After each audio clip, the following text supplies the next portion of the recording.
Hello, everyone. Welcome back to Miss Peggy's Story Time and chapters 3 and 4 of The Last Battle. Chapters 1 and 2 were really exciting, weren't they? We were introduced to King Tirian, the last king of Narnia, and we also met a horrible guy named Shift, an ape, who had totally tricked a poor, unsuspecting donkey named Puzzle into putting on a lion's skin and pretending to be Aslan. And now we read that Shift has been ordering in Aslan's name that the trees in Lantern Waste, the talking trees, were being cut down and sold to the Calormans of all things.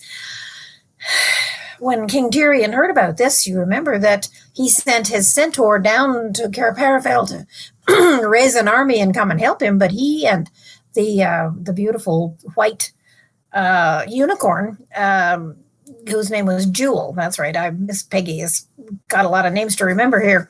Jewel found a Calorman beating and whacking at a talking horse, and they were so upset that they killed the man. And so now, in fact, there were two Calormenes who were being cruel, and Tirian cut the head off one, and Jewel impaled the other one on his beautiful blue horn on his forehead. So now we are ready to dive into chapter 3 and see what in the world is going to happen next. The Ape in All His Glory is the title of this chapter. Let's read what it says. Master Horse, said Tirian as he hastily cut its traces. How did these aliens come to make you a slave? Is Narnia conquered? Has there been a battle? No, sire, panted the horse. Aslan is here. It is all by his orders. He has commanded. Beware of danger, king, said Jewel. And Tirian looked up and saw that some Calormenes, mixed with a few talking beasts, were beginning to run toward them in every direction. The two dead men had died without a cry, so it had taken a moment or two before the crowd knew what had happened. But now they did, and most of them had scimitars in their hands. Those are those curved swords that the people of Calormen used. Quick, on my back, said Jewel. The king jumped up on his old friend, and he turned and galloped away. He changed direction once or twice as they were out of sight of their enemies. They crossed a stream, and without slackening his pace, here's the horse and Jewel and Tirian, and you can see the Calormenes are running toward them through the woods there. And the unicorn said, where are we going, sire? Going to Cair Paravel? Hold a minute, said Tirian. Let me get off. And he got off the unicorn's back and faced him. Jewel, he said, we have done a dreadful deed. Well, we were sorely provoked, said Jewel, but to leap on them unawares, without defying them, while they were unarmed. We are two murderers, Jewel. I am dishonored forever. Jewel drooped his head. He, too, was ashamed. And then, said the king, the horse said that it was by Aslan's orders. The rat said the same. They all say that Aslan is here. How about if it's true? But, sire, how could Aslan be commanding such terrible things?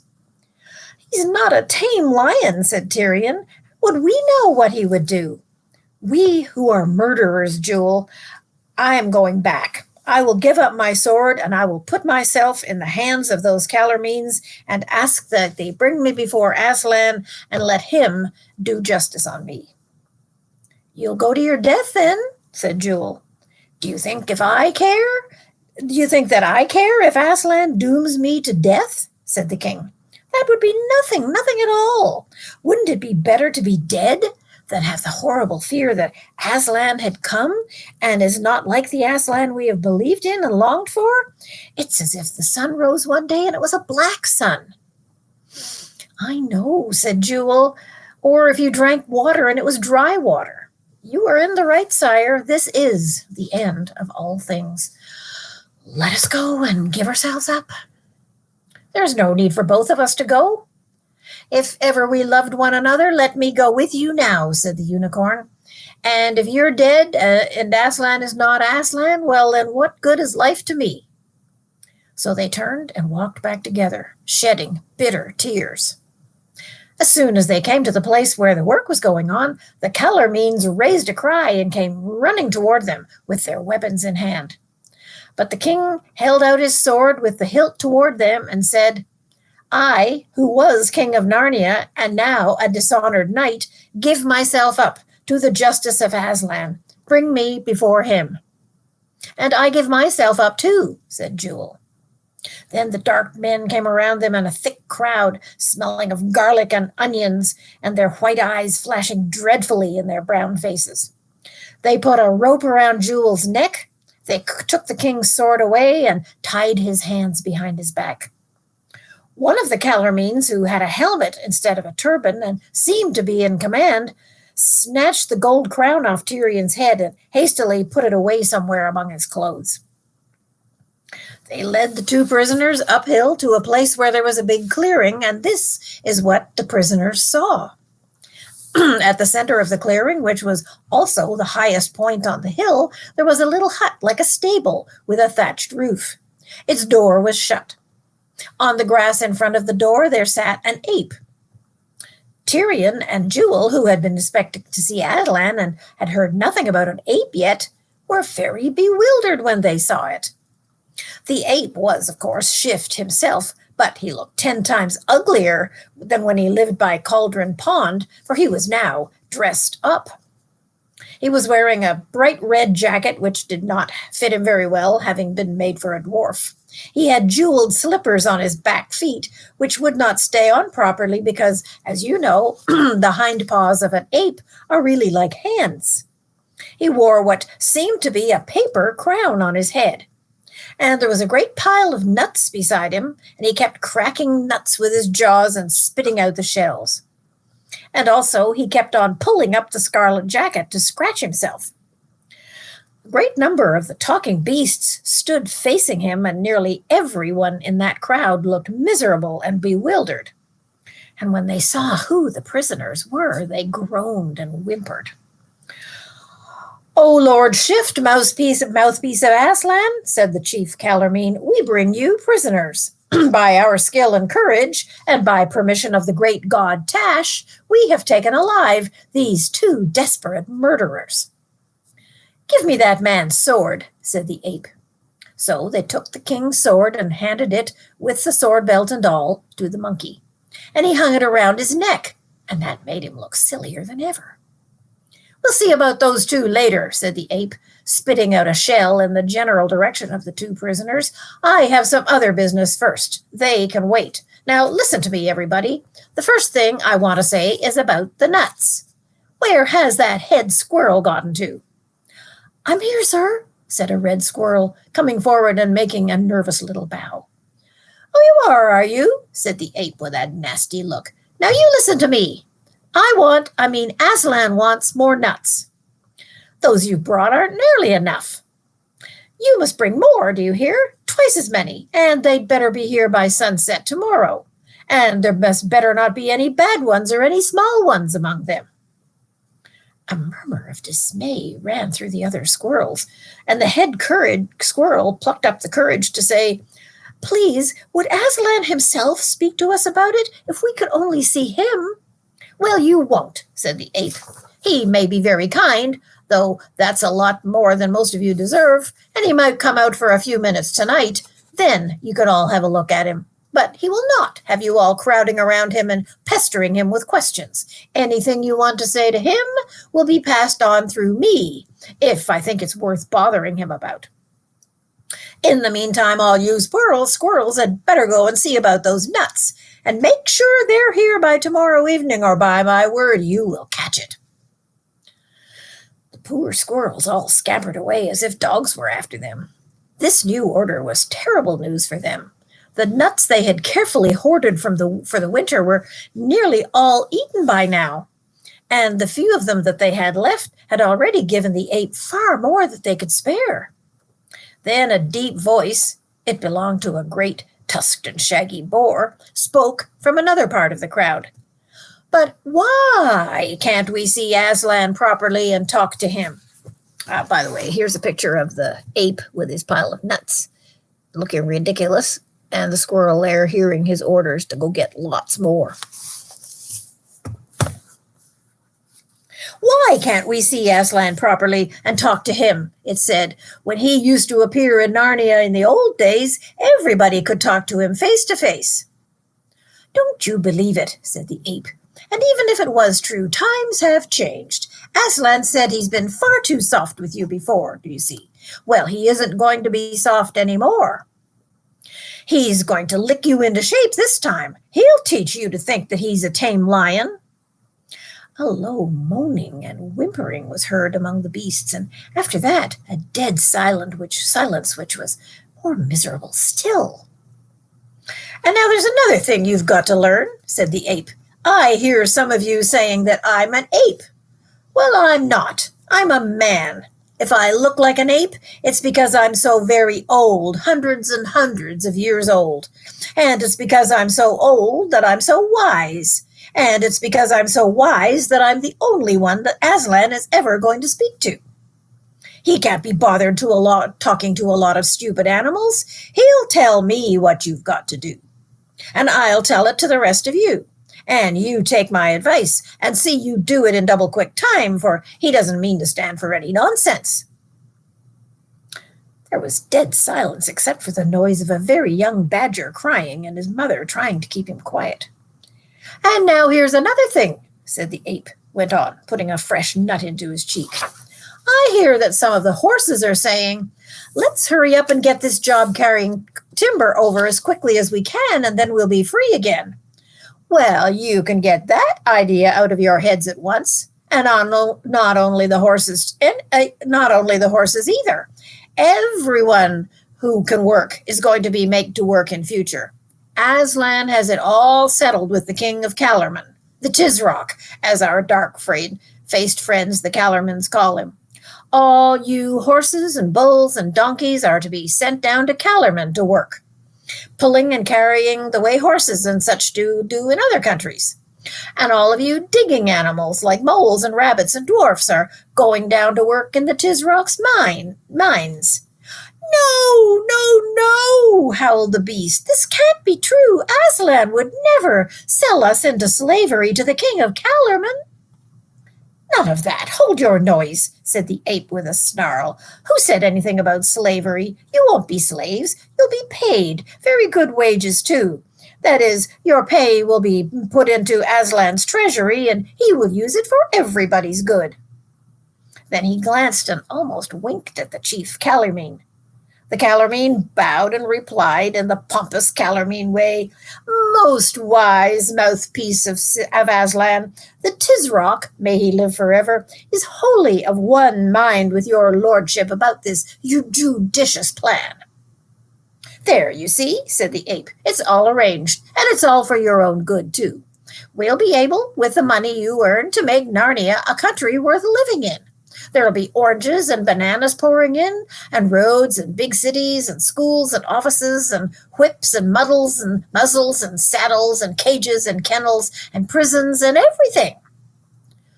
But we don't want all those things, said an old bear. We want to be free, and we want to hear Aslan speak himself. Now don't you start arguing, said the ape, for it's a thing I won't stand. I'm a man, and you're only a fat, stupid old bear. What do you know about freedom? You think freedom means doing whatever you like. Well, you're wrong. That isn't true freedom. True freedom means doing what I tell you. Huh, grunted the bear and scratched its head. It did find this sort of thing hard to understand.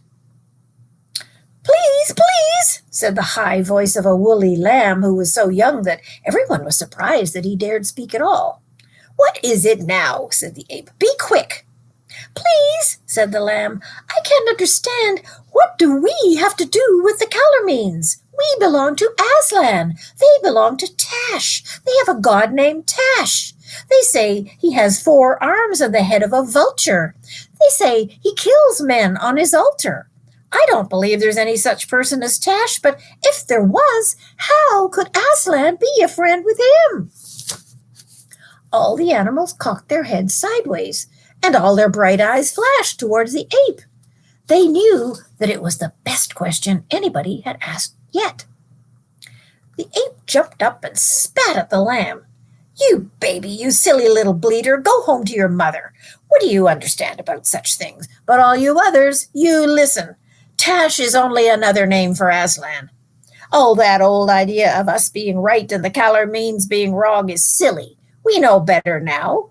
The Calormenes just use different words, but we all mean the same thing. Tash and Aslan are only two different names for you-know-who. That's why there can never be any quarrel between them. Get that into your heads, you stupid brutes. Tash is Aslan, and Aslan is Tash. You know how sad your own dog's face can look sometimes. Think of that, and then think of all the faces of those talking beasts, all those honest, humble, bewildered birds, bears, badgers, rabbits, moles, and mice, all far sadder than that. Every tail was down, every whisker drooped. It would have broken your heart with pity to see their faces. There was only one who did not look at all unhappy. It was a ginger cat, a great big tomcat in the prime of life who sat bolt upright with his tail curled around his toes in the very front row of all the beasts. He was staring hard at the ape and the Calormene captain all the time and had never once blinked his eyes. Excuse me, said the cat very politely, but this interests me. Does your friend the Calormene say the same? Assuredly, said the Calormene, the enlightened ape, is right. Aslan means neither more nor less than Tash. Especially Aslan means no more than Tash, suggested the cat. No more at all, said the Calormene, looking the cat straight in the face. Is that good enough for you, Ginger? Asked the ape.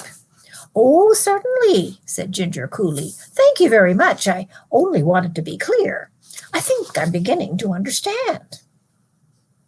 Until now, the king and Jewel had said nothing. They were waiting until the ape should bid them speak, for they thought that it was no use interrupting. But now, as Tirian looked around on the miserable faces of the Narnians and saw how they would all believe that Aslan and Tash were one and the same, he could bear it no longer. Ape, he cried with a great voice, you lie damnably. You lie like a Calormene. You lie like an ape. He meant to go on and ask how the terrible god cat, Tash, who fed on the blood of his people, could possibly be the same as the good lion by whose blood all Narnia was saved. If he had been allowed to speak, the rule of the ape might have ended there and then. The beasts might have seen the truth and thrown the ape down. But before he could say another word, 2 Calormens struck him in the mouth with all their force, and a third from behind kicked his feet out from under him. And as he fell, the ape squealed with rage and terror. Take him away, take him where he cannot hear us, nor we hear him. There, tie him to a tree. Aslan will do justice on him later.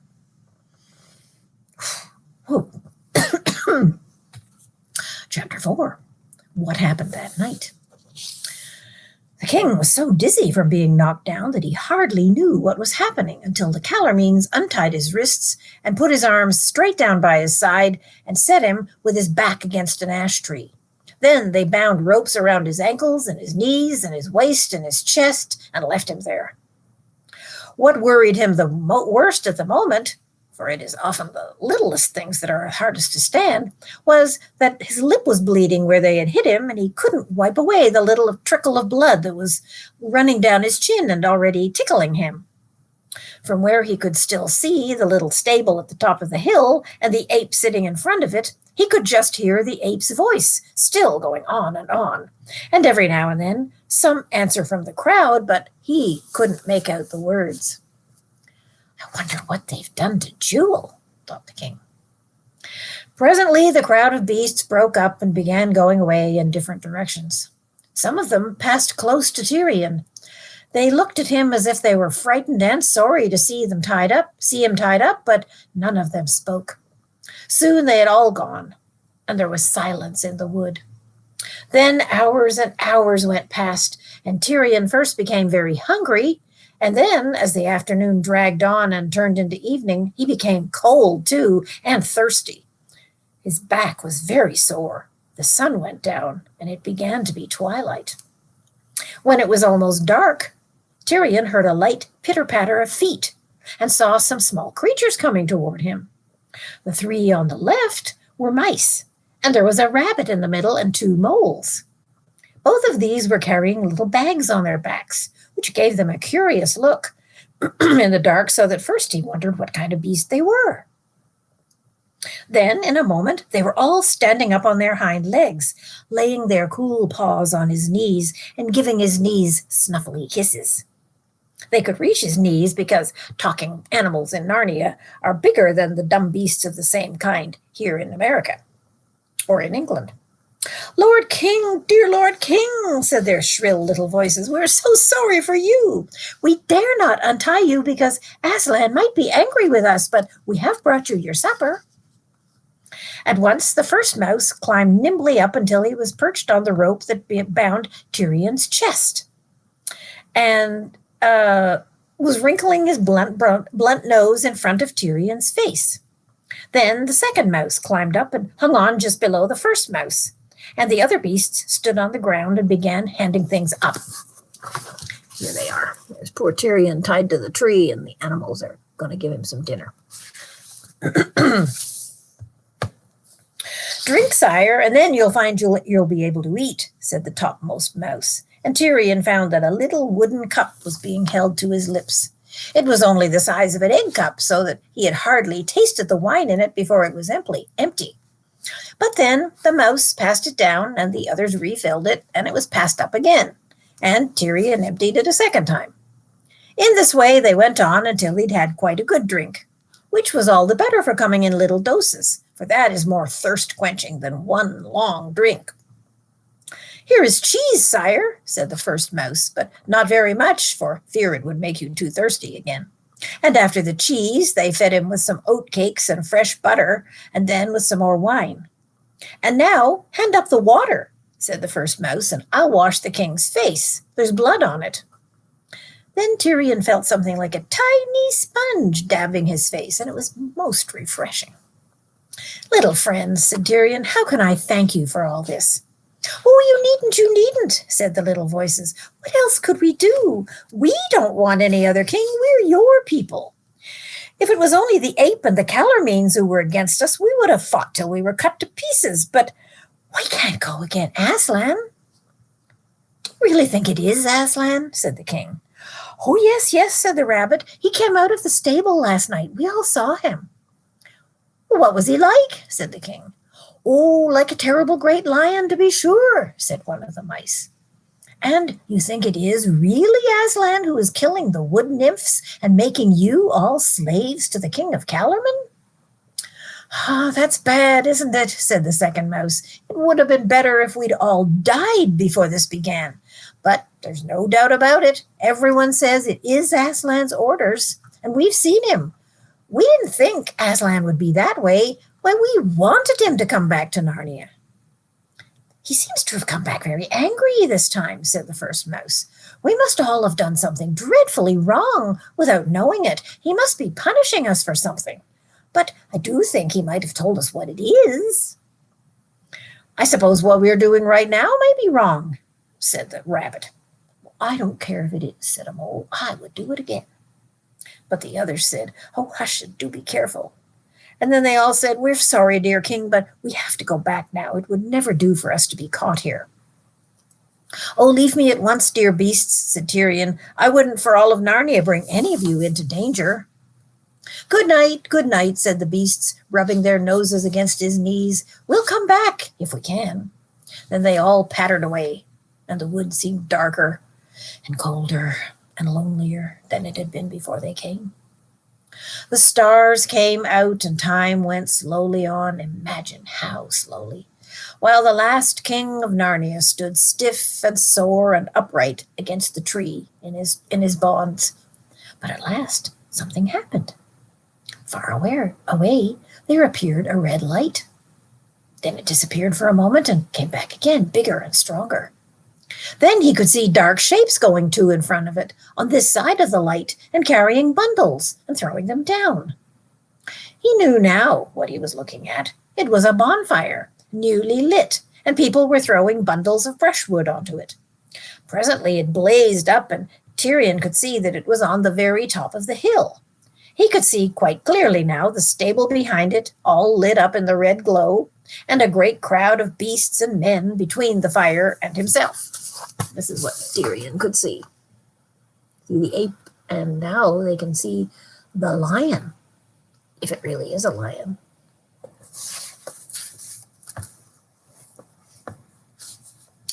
A small figure hunched up beside the fire was the ape, and it was saying something to the crowd, but he couldn't hear what. Then it went and bowed 3 times to the ground in front of the door of the stable, and then he got up and opened the door, and something on 4 legs, something that walked rather stiffly, came out of the stable and stood facing the crowd. A great wailing and howling went up so loud that Tyrion could hear some of the words. "Aslan, Aslan, Aslan," cried the beast. "Speak to us, comfort us, don't be angry with us anymore." From where Tyrion was, he couldn't make out very clearly what the thing was, but he could see that it was yellow and hairy. He had never seen the great lion. He had never even seen a common lion. He couldn't be sure that what he was looking at wasn't the real Aslan. He had not expected Aslan to look like that stiff thing which stood there and said nothing, but how could one be sure? For a moment, horrible thoughts went through his mind. Then he remembered the nonsense about Tash and Aslan being the same, and he knew that the whole thing must be fake. The ape put his head up close to the yellow thing's head as if he were listening to something that it was whispering to him. And then he turned and spoke to the crowd, and the crowd wailed again. Then the yellow thing turned clumsily around, walked, or you might almost say waddled, back into the stable, and the ape shut the door behind it. After that, the fire must have been put out, for the light vanished quite suddenly, and Tyrion was once more alone in the darkness and the cold. He thought about the other kings who had lived and died in Narnia in the old times, and it seemed to them that none of them had been as unlucky as he was. He thought of his great-grandfather's great-grandfather, King Rilian, who had been stolen away by a witch when he was only a young prince and kept hidden for years in dark caves beneath the land of the northern giants.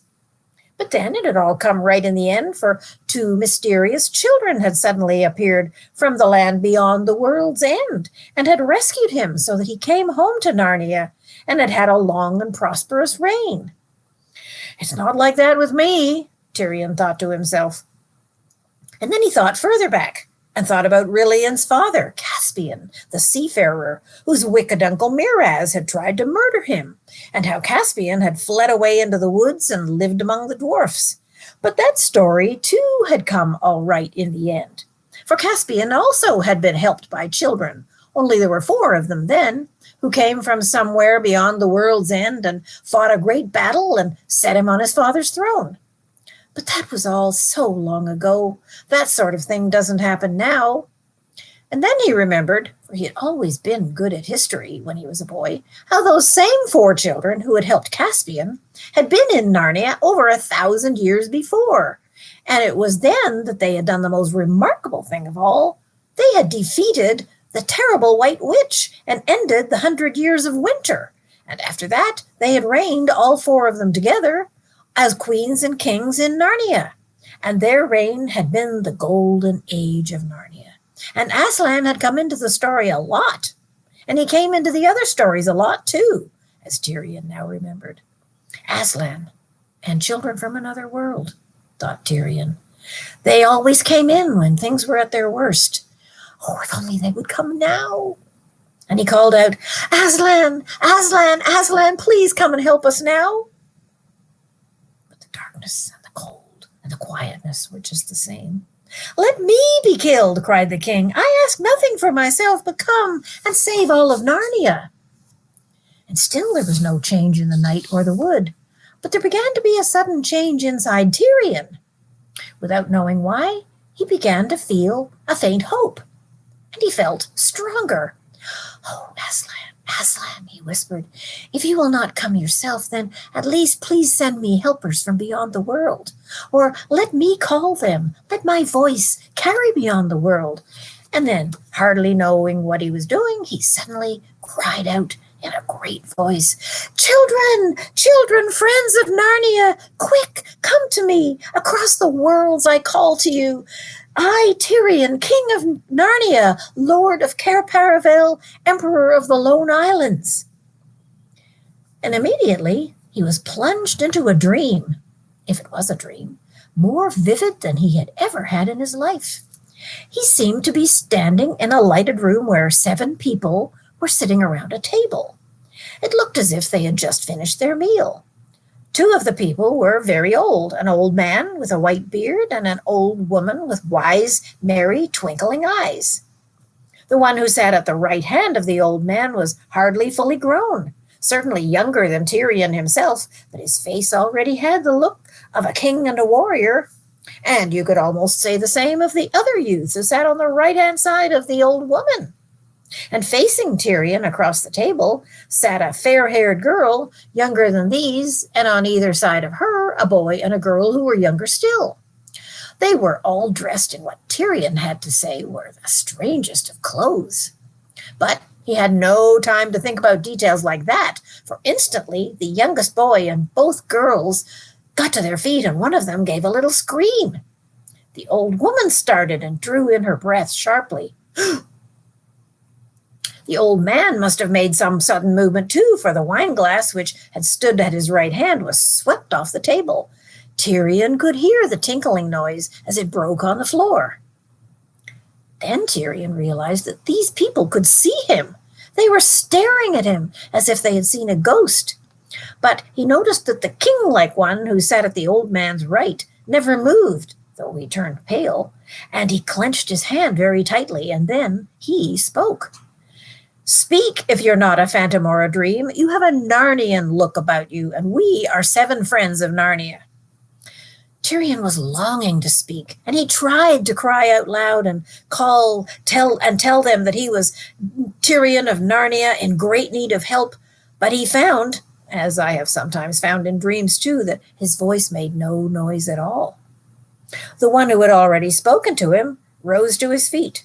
"Shadow or spirit or whatever you are," he said, fixing his eyes full on Tyrion, "if you are from Narnia, I charge you in the name of Aslan, speak to me. I am Peter, the High King." The room began to swim before Tyrion's eyes. He heard the voices of the 7 people all speaking at once, but they were all getting fainter every second. And they were saying things like, "Look, it's fading away. It's vanishing." And the next moment, he was wide awake, still tied to the tree, colder and stiffer than ever. The wood was full of the pale, dreary light that comes before sunrise. He was soaking wet with dew, and it was nearly morning. That waking was the worst moment he had ever had in his life. I can't wait to get to chapter 5. I hope you'll come back next time and we'll dive right into that one, won't we? Well, what do you think? Aslan and Tash the same? You know, it's sad to know that there are people in our day who say that all gods are the same. Buddha and Allah and Jesus, they're all just good people, and they're all just different ways to heaven, and they're all really just the same, and it doesn't matter which one you worship as long as you serve with one of them. And in this book we have a good fictional description of how that all works out. When people don't believe that there is really an Aslan, they don't believe that there really is a Tash. And they use the fear and the religion and the deep-seated fears and prejudices that they have in the minds of their poor, sad subjects to convince them to do things that they know in their hearts are wrong, but they're just not sure. They don't know their Bibles well enough to know whether Jesus really did say things like that. And they just think, well, he is God. He can do anything he wants to. So maybe it is his will that little babies are killed in their mother's wombs. And maybe it is his will that we hate people who look different than we do. Maybe it is his will. And they just don't know their Bibles. So your job in this series and beyond is to study your Bibles. Read the 4 Gospels, Matthew, Mark, Luke, and John, to learn all you can about Jesus. And read some of the books in the Old Testament about how the people of Israel knew the true God, but the nations around them were a lot more like the people of Calormen, and how the people in Israel were deceived, just like these people in this book. Well, we will learn more as we go on, and I can't wait. So I'm looking forward to seeing you tomorrow night. Bye for now.